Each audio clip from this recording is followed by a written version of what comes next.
Hi viewers, welcome to Kanagaraj real estate. இன்னைக்கு பல்லடம் உடுமலை ரோடுங்க, குடிமங்கலம் ஏரியாவில் 1 ஏக்கர் ப்ராப்பர்ட்டி விற்பனைக்கு வந்துருக்குதுங்க. மெயின் ரோட்லேருந்து 2வது ப்ராப்பர்ட்டிங்க. மெயின் ரோடு பேஸில் ஏக்கரா 2 கோடிக்கு போயிட்டு இருக்குதுங்க. மெயின் ரோட்லேருந்து 2வது பூமிங்க.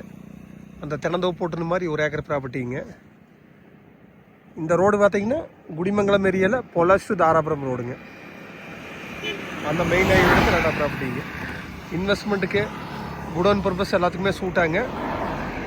உள்ளே போகிறக்கு வழி பார்த்தீங்கன்னா இதுதான் ரோடுங்க. 2 சைடு ப்ளூ கலர் நட்டிக்கு வருங்க, இதுதான் ரோடுங்க. ஹைவேலேருந்து ஒரு 200 அடி தான் வருங்க உள்ளேங்க. இதோட ரேட்டுன்னு பார்த்தீங்கன்னா 1 ஏக்கரா 80 லட்ச ரூபா சொல்கிறாங்க. குறைச்சி பேசிக்கலாங்க. நீங்கள் ஐடியா இருந்தால் என் நம்பருக்கு கால் பண்ணிவிட்டு வாங்க, பார்த்துடலாங்க. ஹைவேஸ்க்கு ரொம்ப நியரஸ்ட்டாக வேணும்னா இந்த பட்ஜெட்டில் பூமி எங்கேயுமே இல்லைங்க, வந்து பாருங்கள்.